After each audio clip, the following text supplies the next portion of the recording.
Hi all, നമ്മൾ ഇന്ന് real numbers അഥവാ റേഷണൽ നമ്പേഴ്സ്, ഇറേഷണൽ നമ്പേഴ്സ് ഇതെല്ലാം കൂടെ ഉൾക്കൊള്ളുന്നതാണ് റിയൽ നമ്പേഴ്സ് എന്നുള്ളത്. ഇതിനെക്കുറിച്ചാണ് നമ്മളിന്ന് ഡിസ്കസ് ചെയ്യാൻ പോകുന്നത്. വളരെ ഈസി ആയിട്ടുള്ളൊരു ചാപ്റ്ററാണ്. അപ്പോൾ മറ്റ് കോംപ്ലിക്കേഷൻസ് ഒന്നുമില്ല. നമ്മൾ ഫേക്ക് നമ്പേഴ്സൊന്നും അല്ലെങ്കിൽ ഡ്യൂപ്ലിക്കേറ്റ് നമ്പേഴ്സൊന്നും ആരും സാധാരണ പറയാറില്ല. അപ്പോൾ എല്ലാതരം നമ്പേഴ്സും ഉൾപ്പെട്ടിട്ടുള്ളതാണ് ഈ പറയുന്ന റിയൽ നമ്പേഴ്സ് എന്നുള്ളത്. ഇനി ഞാൻ എക്സ്പ്ലെയിൻ ചെയ്തു തരാം. റിയൽ നമ്പേഴ്സ് നമുക്ക് രണ്ട് രീതിയിൽ അതിനെ ക്ലാസിഫൈ ചെയ്യാം. We can classify real numbers in two ways. Okay, രണ്ട് തരത്തിൽ ക്ലാസിഫൈ ചെയ്യാം. ആദ്യത്തേനാണ് നമ്മൾ റേഷണൽ നമ്പേഴ്സ് എന്ന് പറയുന്നത്. ഇനി മറ്റൊന്നാണ് ഇറേഷണൽ നമ്പേഴ്സ് എന്നുള്ളത്. ഇനി റേഷണൽ നമ്പേഴ്സിനെ നമ്മൾ റെപ്രസെൻറ്റ് ചെയ്യുക ക്യൂ എന്നുള്ള അക്ഷരം കൊണ്ടാണ്. എന്താണ് റേഷണൽ നമ്പർ എന്നേ ഞാൻ പറഞ്ഞുതരാം. നിങ്ങൾ ഭിന്നസംഖ്യകൾ അല്ലെങ്കിൽ ഫ്രാക്ഷൻസ് എന്ന് നിങ്ങൾ കേട്ടിട്ടുണ്ടാവുമല്ലോ. അപ്പോൾ ഭിന്നസംഖ്യകളെ നമ്മൾ ഫ്രാക്ഷൻസ് എന്നാണ് ഇംഗ്ലീഷ് പറയുക. അപ്പോൾ ഈ ഫ്രാക്ഷൻസും പിന്നെ ഇൻഡിജേഴ്സ്, സാധാരണ പോയിൻ്റ് ഇല്ലാത്ത നമ്പേഴ്സൊക്കെ, അതായത് 0 ആയിക്കോട്ടെ, 1 ആയിക്കോട്ടെ, -1 ആയിക്കോട്ടെ, -3 ആയിക്കോട്ടെ, എല്ലാതരം നമ്പേഴ്സും ഇൻഡിജേഴ്സും നമുക്കിതിൽ കാറ്റഗറൈസ് ചെയ്യാം. ഇനി ഇതിനെ വീണ്ടും രണ്ടായിട്ട് തരംതിരിച്ചിട്ടുണ്ട്. ഇൻഡിജേഴ്സിനെ നമ്മൾ വീണ്ടും നെഗറ്റീവ് ഇൻഡിജേഴ്സ്, അതായത് മൈനസ് സംഖ്യകൾ, -1, -2, -100, ഏത് നമ്പർ ആയിക്കോട്ടെ, നെഗറ്റീവ് നമ്പേഴ്സിനെ, ഇൻഡിജേഴ്സിനെ നമുക്ക് ഈ പറയുന്ന നെഗറ്റീവ് ഇൻഡിജേഴ്സിൽ ഉൾപ്പെടുത്താം. ഇനി മറ്റൊന്നാണ് zero and positive integers. Zero എന്ന് പറയുമ്പോൾ 0, 1, 2, 3 തുടങ്ങിയ ഇപ്പോൾ നമ്മൾ സീറോ ആൻഡ് പോസിറ്റീവ് ഇൻഡിജേഴ്സ് എന്ന് പറയുമ്പോൾ 0, 1, 2, 3 ഇതൊക്കെ എന്താണ് ഈ പറയുന്ന കാറ്റഗറിയിൽ ഉൾപ്പെടുന്നതാണ്. ഇനി ഇതിനെ വീണ്ടും കോമൺ ആയിട്ട് രണ്ടായിട്ട് ക്ലാസിഫൈ ചെയ്തിട്ടുണ്ട്. അതാണ് ഒന്ന് ഹോൾ നമ്പേഴ്സും മറ്റേത് റിയൽ നമ്പേഴ്സും, നാച്ചുറൽ നമ്പേഴ്സും. Whole numbers and natural number. Whole number എന്ന് പറഞ്ഞാൽ എല്ലാതരം നമ്പർ, 0 ഉൾപ്പെടെയുള്ളതാണ് ഹോൾ നമ്പർ, അത്രയേ ഉള്ളൂ. ഇനി നാച്ചുറൽ നമ്പർ എന്ന് പറഞ്ഞാൽ 0 ഇല്ലാത്ത നമ്പർ, അത്രയൊന്ന് ഓർത്താൽ മതി.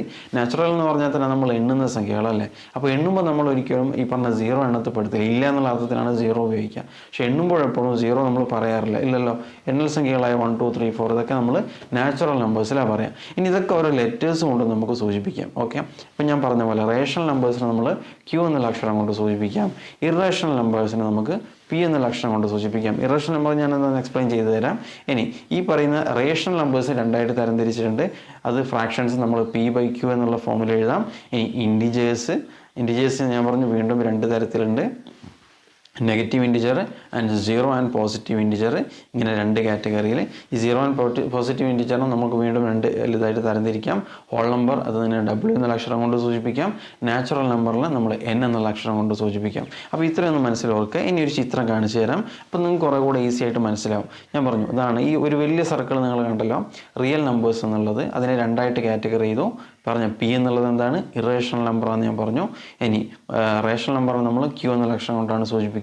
ഈ ക്യൂവിൻ്റെ ഉള്ളിൽ വീണ്ടും നിങ്ങൾക്ക് സർക്കിൾ കാണാം. ഈ ക്യൂവിൽ Z എന്ന് ഉദ്ദേശിക്കുന്നത് എന്താണ്, Z എന്ന് ഉദ്ദേശിക്കുന്നത് ഇൻഡിജേഴ്സ് ആണ്. പ്രത്യേകം പറയാം, ഇൻഡിജേഴ്സ് ആണ്. ഇൻഡിജേഴ്സ് എത്ര തരത്തിലുണ്ട്, രണ്ട് തരത്തിലുണ്ട് എന്ന് പറഞ്ഞു. ഒന്ന് ഹോൾ നമ്പർ എന്ന് പറയുമ്പോൾ 0 ഉൾപ്പെടെയുള്ള 0, 1, 2, 3 എന്നുള്ളത്.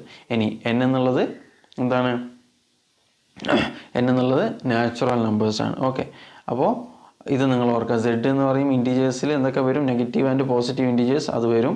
അപ്പോൾ അത് നിങ്ങൾ ഓർക്കുക കേട്ടോ. 0, 1, 2, 3, -1, -2 ഒക്കെ ഉൾപ്പെടുന്നതാണ് ഈ പറയുന്ന Z എന്നുള്ളത്. അപ്പോൾ ഇത്രയൊന്നും ഓർക്കുക.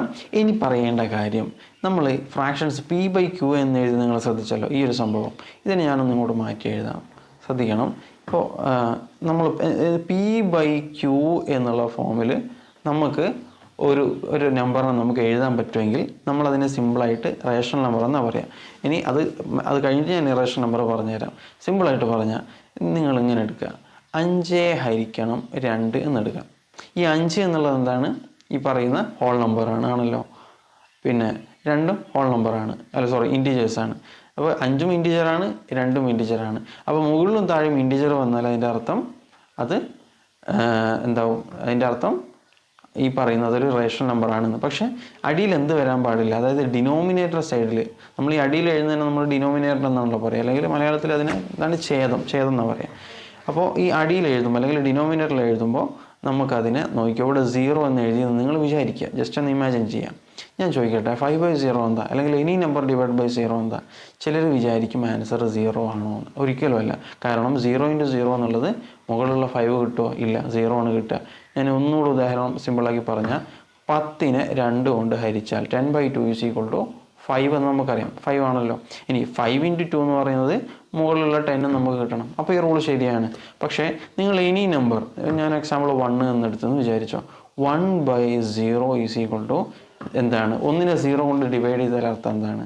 അപ്പോൾ 0 എന്ന് പറയുന്നത് നമ്മൾ ഭാഗിക്കുക, ഡിവൈഡ് ബൈ എന്നുള്ളത് ഭാഗിക്കുക എന്നുള്ളത് അല്ലേ. അപ്പോൾ 0 എന്ന് പറയുമ്പോൾ നമ്മൾ ഡിവൈഡ് ചെയ്യുന്നില്ലെങ്കിൽ പിന്നെ ഈ കോൺസെപ്റ്റ് അവിടെ ആവശ്യമില്ല. അത് ഏതൊരു നമ്പറിനെയും 0 കൊണ്ട് ഡിവൈഡ് ചെയ്യുക എന്ന് പറഞ്ഞാൽ അതൊരു മീനിങ് ലെസ് ആണ്, പ്രത്യേകം പറയാം മീനിങ് ലെസ് ആണ്.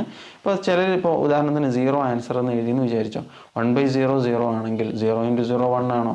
അല്ല, 0 × 0 0 ആണ്. അപ്പോൾ നമുക്ക് എനി നമ്പർ ഡിവൈഡ് ബൈ 0 എന്ന് എഴുതാൻ പറ്റില്ല, പക്ഷേ മുകളിൽ 0 എഴുതിയാൽ കുഴപ്പമില്ല. ഉദാഹരണം പറഞ്ഞാൽ 0/1 എന്താ?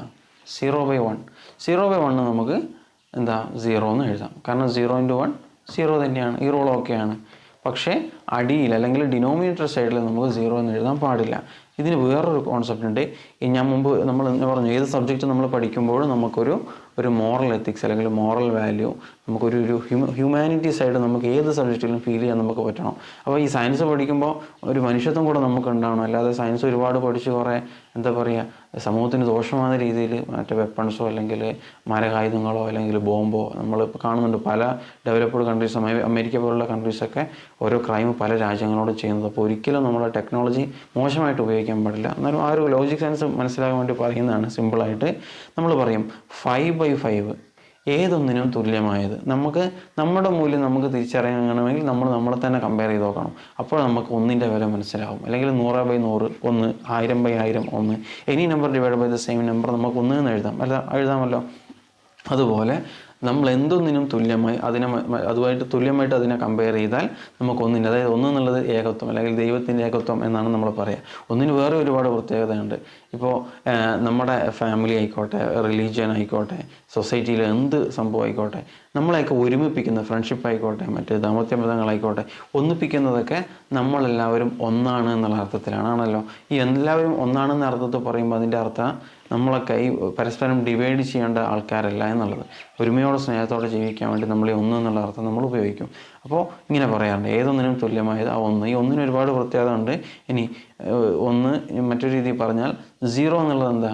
ശൂന്യാവസ്ഥയാണ്. അപ്പോൾ ശൂന്യാവസ്ഥ നമുക്ക് ഈ പറയുന്ന 1 ഡിവൈഡ് ചെയ്താൽ അതിൻ്റെ ആൻസർ എന്താ? ഞാൻ പറഞ്ഞ പോലെ 0 തന്നെയാണ്. 0/1 0 ആണല്ലേ. അപ്പോൾ 0/1 ഒന്നുമില്ലായ്മയെ നമ്മൾ ഒന്നുമില്ലായ്മയെ ഇങ്ങനെ നമ്മൾ കമ്പയർ ചെയ്യുക ദൈവമായിട്ട്. അപ്പോൾ അതിനൊന്നും ശൂന്യത തന്നെ നമുക്ക് ഫീൽ ചെയ്യാം. പക്ഷേ ഇങ്ങനെ എടുക്കാം, ഇങ്ങനെ നമ്മൾ എടുത്താൽ ഇപ്പോൾ 100/0 അല്ലെങ്കിൽ ഏത് നമ്പർ ഡിവൈഡ് ബൈ 0 എന്ന് എടുത്താൽ അത് നമ്മൾ എന്തൊക്കെയോ നമ്മുടെ ജീവിതത്തിൽ മൂല്യമുള്ളതിനെ ഒന്നും ഇല്ലായ്മയായിട്ട് നമ്മൾ കമ്പയർ ചെയ്താൽ നമുക്കതിൻ്റെ അർത്ഥം നമുക്ക് മനസ്സിലാക്കാൻ കഴിയില്ല, മീനിങ് ലെസ്സാന്ന് പറയും. പക്ഷേ നിങ്ങൾ ഏതൊന്നും എടുത്ത് അതിനെ ഈ പറയുന്ന ദൈവമായിട്ട് കമ്പയർ ചെയ്താൽ, ഒന്നുമായിട്ട് കമ്പയർ ചെയ്താൽ, നമ്മുടെ സൃഷ്ടാവുമായിട്ട് കമ്പയർ ചെയ്താൽ നമുക്ക് നമ്മുടെ മൂല്യം മനസ്സിലാവും എന്നാണ് പറയുക. അതേപോലെ നമ്മളേത് പഠിക്കുമ്പോഴും അതിൻ്റെ ഒരു മോറൽ എത്തിക്സ് നമ്മുടെ മനസ്സിലുണ്ടാകണം. ഓക്കെ, ഇപ്പോൾ ജസ്റ്റ് പറഞ്ഞു തന്നുള്ളൂ.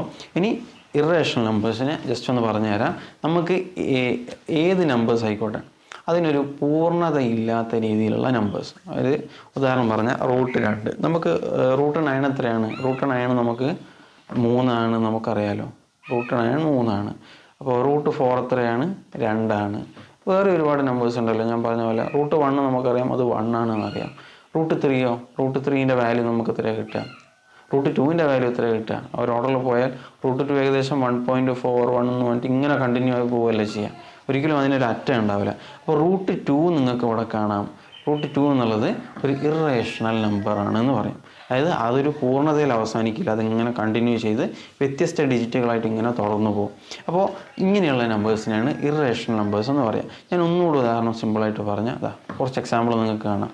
നമ്മുടെ നാച്ചുറൽ നമ്പർ ഞാൻ പറഞ്ഞ പോലെ, ഹോൾ നമ്പർ, പിന്നെ നമ്മുടെ ഇൻഡിജേഴ്സ്, പിന്നെ റേഷണൽ നമ്പേഴ്സ്, ഇതൊക്കെ ഞാൻ ഓൾമോസ്റ്റ് നിങ്ങളോട് എക്സ്പ്ലെയിൻ ചെയ്തു. ഇനി ഇറേഷണൽ നമ്പറിൻ്റെ എക്സാമ്പിളാണ് ഇത്. നിങ്ങൾ കണ്ടില്ലേ, ഇപ്പോൾ -1.45 ഇങ്ങനെ തുടങ്ങി ഇത് വ്യത്യസ്ത ഡിജിറ്റുകളാണ് ഇങ്ങനെ കണ്ടിന്യൂ ചെയ്ത് പോകുന്നത്.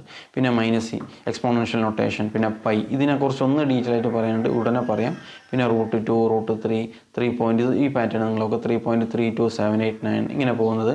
പിന്നെ √5 -√13. ഇനി നിങ്ങൾക്ക് ഡൗട്ട് വരുന്ന ഒരു കാര്യം ഞാൻ പറഞ്ഞുതരാം. ഇതിൽ കോമൺ ആയിട്ട് ഡൗട്ട് വരുന്നതാണ്. ഇവിടെ നിങ്ങൾ നോക്കാം, 0.333 എന്ന് പറയുന്നതും ഇവിടെയും പോയിന്റുകൾ ഇങ്ങനെ തുടർച്ചയായിട്ട് പോകുന്നുണ്ട്, ഇവിടെയും പോയിന്റുകൾ ഇങ്ങനെ തുടർച്ചയായിട്ട് പോകുന്നുണ്ട്. അപ്പോൾ ഒന്ന് റേഷണൽ നമ്പറും മറ്റൊന്ന് ഇറേഷണൽ നമ്പറുമാണ്. ഇതെങ്ങനെയാണ് ഇതിനെ ഡിഫൈൻ ചെയ്യുക എന്നുള്ളത് ഞാൻ പറഞ്ഞു. ഏത് നമ്പറും നമുക്ക് P/Q എന്നുള്ള ഫോമിൽ നമുക്ക് എഴുതാൻ കഴിഞ്ഞാൽ അതായത് പി ഒരു ഇൻറ്റിജർ ആവണം, ക്യൂ ഒരു ഇൻറ്റിജർ ആവണം, ക്യൂ എന്നുള്ളത് 0 ആവാൻ പാടില്ല, പ്രത്യേകം പറയാം. ഈ ഒരു രീതിയിൽ നമുക്ക് ഇൻറ്റിജർ എന്ന് പറഞ്ഞാൽ പോയിന്റ് ഇല്ലാത്ത സംഖ്യയാണ് കേട്ടോ. ഇങ്ങനെ മാറ്റി എഴുതാൻ കഴിഞ്ഞാൽ അത് റേഷണൽ നമ്പറാണ്. ഇനി ഇങ്ങനെ എഴുതാൻ കഴിഞ്ഞില്ലെങ്കിൽ അത് ഇറേഷണൽ നമ്പറാണ്. ഇപ്പോൾ സിമ്പിളായിട്ട് പറയാം. അപ്പോൾ ഞാൻ ഒരു ഉദാഹരണം പറഞ്ഞു. നിങ്ങളുടെ അടുത്ത് 10 രൂപ ഉണ്ടെന്ന് വിചാരിക്കാം. There is 10 rupees on your hand and you want to divide that into 3 people. 3 ആൾക്ക് 10 രൂപ മൂന്നായിട്ട് വീതം വെക്കണം. അപ്പോൾ ഒരാൾക്ക് എത്ര രൂപ കിട്ടും? 3.333 എന്ന് പറഞ്ഞിട്ട് ഇങ്ങനെ കണ്ടിന്യൂ ആവും അല്ലേ? 0.33 ഇതിങ്ങനെ അവസാനിക്കില്ല, ഇതിങ്ങനെ തുടർന്ന് പോകും. പക്ഷേ നിങ്ങൾ ശ്രദ്ധിക്കേണ്ടത് ഇവിടെ ഒരേ നമ്പറാണ് അത് റിപ്പീറ്റ് ചെയ്ത് പോകുന്നത്. പോരാത്തതിന് ഇപ്പോൾ 10 എന്നുള്ളത് ഒരു ഇൻറ്റിജറാണ്, 3 എന്നുള്ളതും ഒരു ഇൻറ്റിജറാണ്. നമുക്ക് ഈ പറഞ്ഞ പോലെ ഒരേ സംഖ്യ തുടർച്ചയായിട്ട് പോകുന്നതുകൊണ്ട് മുകളിലും താഴെയും ഇൻറ്റിജറായിട്ട് നമുക്ക് അവസാനിപ്പിക്കാം എന്നുള്ളത് കൊണ്ട് ഇതെന്താണ്? ഇതൊരു റേഷണൽ നമ്പറാണ്. ഇനി നിങ്ങൾ വേറൊരു എക്സാമ്പിൾ എടുക്കാം. പറഞ്ഞ പോലെ √2 എടുത്താൽ അതിൻ്റെ ആൻസർ നമുക്കറിയാം 1.41 എന്ന് പറഞ്ഞിട്ട് ഇങ്ങനെ തുടർന്ന് പോകും. അല്ലെങ്കിൽ ഒരു ഇതെടുക്കാം, പൈ എടുക്കാം. പൈ എന്താ നിങ്ങൾ മനസ്സിലാക്കിയത്? What is pi? ചെറിയ ക്ലാസ്സിലൊക്കെ പഠിച്ചാണ് അല്ലേ? എന്താണ് പൈ? പൈ എന്ന് പറഞ്ഞാൽ ഈ ഒരു സർക്കിൾ നിങ്ങൾ എടുക്കുക. എക്സാമ്പിൾ, ഒരു സർക്കിൾ നിങ്ങൾ എടുക്കുക. ഓക്കെ, ആ സർക്കിളിൻ്റെ ഈ ഒരു ലെങ്ത് ഉണ്ടല്ലോ, ഈ ഒരു ലെങ്ത് അതിന് നമ്മൾ സർക്കംഫറൻസ് എന്ന് പറയും. ഇവിടുന്ന് തുടങ്ങി ഒരു നൂല് ചുറ്റി ഇവിടം വരെ എത്തിയാൽ അതിനെ നമ്മൾ സർക്കംഫറൻസ് എന്നല്ല പറയാം. അപ്പോൾ ഒരു സർക്കിളിൻ്റെ സർക്കംഫറൻസിനെ അതിൻ്റെ ഏറ്റവും വലിയ കോഡായ അതിൻ്റെ ഡയാമീറ്റർ, കോഡ് എന്ന് പറഞ്ഞാൽ ഞാൻ അതിൻ്റെ ഏറ്റവും വലിയ കോഡ് ഏതാ? അതിൻ്റെ ഡയാമീറ്റർ, അതിൻ്റെ വ്യാസമാണല്ലേ? വ്യാസത്തിൻ്റെ നീളം കൊണ്ട് ഹരിച്ചാൽ, അപ്പോൾ C/D എന്ന് എഴുതാം. വ്യാസത്തിൻ്റെ നീളം കൊണ്ട് നമുക്ക് ഹരിച്ചാൽ ഉത്തരം കിട്ടുന്നതിനാണ് നമ്മൾ എന്ത് പറയാം? അതിൻ്റെ പൈ എന്നുള്ള വാല്യൂ എന്ന് പഠിച്ചത്. ഇനി പൈൻ്റെ വാല്യൂ നമ്മൾ മറ്റ് ചെറിയ ക്ലാസ്സിലൊക്കെ പഠിച്ചിരുന്നത് എങ്ങനെയാണ്? പൈൻ്റെ വാല്യൂ എന്നുള്ളത് 22/7 എന്നാണ് സാധാരണ പഠിച്ചത്. പക്ഷേ ശ്രദ്ധിക്കണം, 22/7 അല്ല എക്സാക്റ്റ് വാല്യൂ എന്നുള്ളത്. അതൊരു അപ്രോക്സിമേറ്റ് വാല്യൂ മാത്രമാണ്. ഓക്കെ, അപ്രോക്സിമേറ്റ് വാല്യൂ മാത്രമാണ്. അപ്പോൾ 22 പോയിൻ്റ് ഇങ്ങനെ എഴുതുന്നതുകൊണ്ടാണ് നമ്മൾ മുകളിൽ ഇങ്ങനെ എഴുതുന്നതുകൊണ്ട് അതിൻ്റെ അപ്രോക്സിമേറ്റ് വാല്യൂ മാത്രമാണ് ഇപ്പോൾ എഴുതിയത്. അപ്പോൾ ഇത് പൈ എന്നുള്ളത് എന്താണ്? പൈ എന്നുള്ളത് ശ്രദ്ധിക്കണം, പൈ എന്നുള്ളത് റേഷണൽ നമ്പർ അല്ല, ഇറേഷണൽ നമ്പറാണ്. ഇനി 22/7 എന്നുള്ളതോ? 22/7 എന്നുള്ളത് മറന്നു പോകാതെ ഓർക്കുക, റേഷണൽ നമ്പറാണ്. അപ്പോൾ ഇത് പ്രത്യേകം പറയാം. 22/7 എന്നുള്ളത് പ്രത്യേകം പറയാം, പൈൻ്റെ വാല്യൂ 22/7 അല്ല. പ്രത്യേകം പറയാം, പൈൻ്റെ വാല്യൂ 22/7 അല്ല, 22/7 അല്ല. ഓക്കെ, അപ്പോൾ അതുകൊണ്ട് തന്നെ 22/7 എന്നുള്ളത് it's a rational number and pi എന്നുള്ളത് it is an irrational number. Okay, അപ്പോൾ ഇങ്ങനെ ഏറ്റവും സിമ്പിളായിട്ട് ഓർത്ത് വെച്ചാൽ മതി. നമുക്ക് P/Q എന്നുള്ള ഫോമിൽ പി എന്നുള്ളത് ഒരു ഇൻറ്റിജർ എന്ന് പറഞ്ഞാൽ പോയിൻ്റ് ഇല്ലാത്ത സംഖ്യ, ക്യൂ എന്നുള്ളതും പോയിൻ്റ് ഇല്ലാത്ത സംഖ്യ, ഇൻറ്റിജർ ആയിട്ടുള്ള സംഖ്യ. അപ്പോൾ ഇത് ക്യൂ എന്നുള്ളത് 0 ആകാനും പാടില്ല, മുകളിൽ 0 ആയാലും കുഴപ്പമൊന്നുമില്ല. അപ്പോൾ ഈ P/Q എന്നുള്ള ഫോമിൽ നമുക്ക് ഒരു നമ്പറിനെ മാറ്റി എഴുതാൻ കഴിയുമെങ്കിൽ അതിനെ നമുക്ക് എന്ത് പറയാം? റിയൽ നമ്പർ എന്ന് പറയാം. അപ്പോൾ നിങ്ങൾ 5 നമുക്ക് എങ്ങനെയൊക്കെ മാറ്റി എഴുതാം? 5 എന്ന് പറഞ്ഞാൽ 10/2 എന്ന് പറഞ്ഞാൽ 5 ആണ്. 25/5 എന്ന് പറഞ്ഞാൽ 5 ആണ്. അപ്പോൾ 5നെ നമുക്ക് ഇങ്ങനെ മാറ്റി എഴുതാം. ഇങ്ങനെ ഒരു നമ്പറിനെ തന്നെ നമുക്ക് പല രീതിയിൽ മാറ്റി എഴുതാം. അപ്പോൾ അങ്ങനെയൊക്കെ ഉള്ളതുകൊണ്ട് ഏറ്റവും സിമ്പിളായിട്ട് പറഞ്ഞാൽ ഇനി എൻ്റെ റൂൾസിലേക്ക് ഞാൻ പോവുകയാണ്. അപ്പോൾ നിങ്ങൾക്ക് ഒന്നുകൂടെ ഈസി ആയിട്ട് മനസ്സിലാവും. ഓക്കെ, ഇതാണ് എൻ്റെ റൂൾസ്. എന്താണ് റേഷണൽ നമ്പർ എന്ന് പറഞ്ഞാൽ? Can be expressed as a fraction where the numerator and denominator are integer. Fraction അതായത് ഭിന്നസംഖ്യ രൂപത്തിൽ നമുക്ക് കാണിക്കാൻ പറ്റും. എങ്ങനെ? അതിൻ്റെ ന്യൂമറേറ്റർ എന്ന് പറഞ്ഞാൽ മുകളിൽ എഴുതുന്നത്, നമ്മൾ മലയാളത്തിൽ അതിനെ അംശം എന്ന് പറയും. അതിൻ്റെ ഡിനോമിനേറ്റർ എന്ന് പറഞ്ഞാൽ മലയാളത്തിൽ അതിനെ ഛേദം എന്ന് പറയും. അപ്പോൾ അത് രണ്ടും ഇൻറ്റിജറാണ്. ആ രൂപത്തിൽ നമുക്ക് ഒരു നമ്പറിനെ എഴുതി കാണിക്കാൻ കഴിയുമെങ്കിൽ അതിനെയാണ് റേഷണൽ നമ്പർ എന്ന് പറയുന്നത്. ഇനി ഇറേഷണൽ നമ്പർ എന്ന് പറഞ്ഞാൽ numbers that cannot be expressed as a simple fraction. ഒരു സിമ്പിൾ ഫ്രാക്ഷൻ്റെ രൂപത്തിൽ നമുക്കതിനെ എഴുതാൻ പറ്റില്ല. അപ്പോൾ when written as a decimal they are non recurring and do not terminate. അത് അവസാനിക്കാതെ, അതായത് അത് ചുരുങ്ങാതെ അതിങ്ങനെ എണ്ണം കൂടിക്കൂടി പോവും. പ്രത്യേകം ശ്രദ്ധിക്കണം, return as a decimal they are non requiring. അത് ഒരേ നമ്പറല്ല. അപ്പോൾ 3.333 എന്ന് പറഞ്ഞ പോലെയല്ല, വ്യത്യസ്ത നമ്പറുകളായിട്ട് ഇങ്ങനെ തുടരുകയും ചെയ്യും, അത് അവസാനിക്കുകയില്ല. ഇങ്ങനെയുള്ളതിനെയാണ് നമ്മൾ ഇറേഷണൽ നമ്പർ എന്ന് പറയുക. അപ്പോൾ ഇതിൻ്റെ ഒരു ഡിഫറൻസ് എന്താണെന്ന് നിങ്ങൾക്ക് മനസ്സിലായെന്ന് വിചാരിക്കുന്നു. അപ്പോൾ ഇതുമായിട്ട് ബന്ധപ്പെട്ട കുറേ ചാപ്റ്റേഴ്സ് നമ്മൾ മുമ്പ് പഠിച്ചിട്ടുണ്ട്. ഇനി ഇതുമായിട്ട് ബന്ധപ്പെട്ട കുറച്ച് കാര്യങ്ങൾ ഡിസ്കസ് ചെയ്യാം. ഇനി ഇതിൻ്റെ പ്രോപ്പർട്ടീസ് എന്തൊക്കെയാണെന്നാണ് ഞാൻ ഡിസ്കസ് ചെയ്യാൻ പോകുന്നത്. അപ്പോൾ ഇമ്പോർട്ടൻ്റ് ആയിട്ടുള്ളൊരു കാര്യം ഇൻട്രൊഡക്ഷൻ പാർട്ടായിട്ട് ഞാൻ പറഞ്ഞു കഴിഞ്ഞു. ഇത് എല്ലാവർക്കും മനസ്സിലായെന്ന് വിചാരിക്കുന്നു. അപ്പോൾ കുറച്ച് എക്സാമ്പിൾ കൂടെ നമുക്ക് എഴുതുമ്പോൾ അതിനെപ്പറ്റി നമുക്ക് കൂടുതലായിട്ട് മനസ്സിലാവും. ഓക്കെ.